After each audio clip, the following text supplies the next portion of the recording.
सकाळी उठल्यापासून ते रात्री झोपेपर्यंत वहिनींचं काम चालू होतं. त्यांना तेवढी कपडे वाळू घालण्यात तेवढी मदत केली आणि पप्पांनी एवढं सगळं आणलं होतं.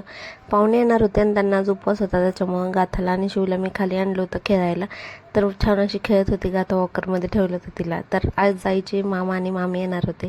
तेच इथं मस्त फराळ वगैरे त्यांचा चालू होता आणि त्यांची सूनबाई पण आली होती. रात्री आम्ही बड्डेला जाणार होतो म्हणूनच छान असं तयार झालो होतो. आरूलासुद्धा मस्त असं तयार केलं आणि त्याच्यानंतर मग आम्ही निघालो.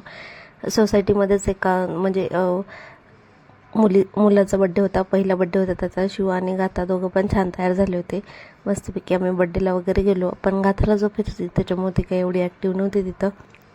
तिला परत वापस आणलं मी आणि तिला झोपवलं आणि मी एकटी आले. तर वहिनीवरच होत्या, आई, मी आणि शिव. आम्ही पहिल्या बड्डेला लहान मुलांना एवढं काही समजत नाही, तरी पण त्याचं थोडंसं रडारड चालू होती. त्याच्यानंतर मी गेले होते, गिफ्ट वगैरे दिलं तिथं आणि डेकोरेशन पण खूप छान केलं होतं आणि केकसुद्धा छान होता मस्त.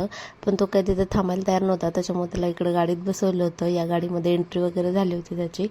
तर मस्त असं छान मेन्यू होता जेवणाचा सुद्धा. छानपैकी जेवण वगैरे केलं. बाकीचं व्हॉइस ओव्हर आरू करेल. व्हिडिओ आवडला एक लाईक करा आणि सबस्क्राईब नक्की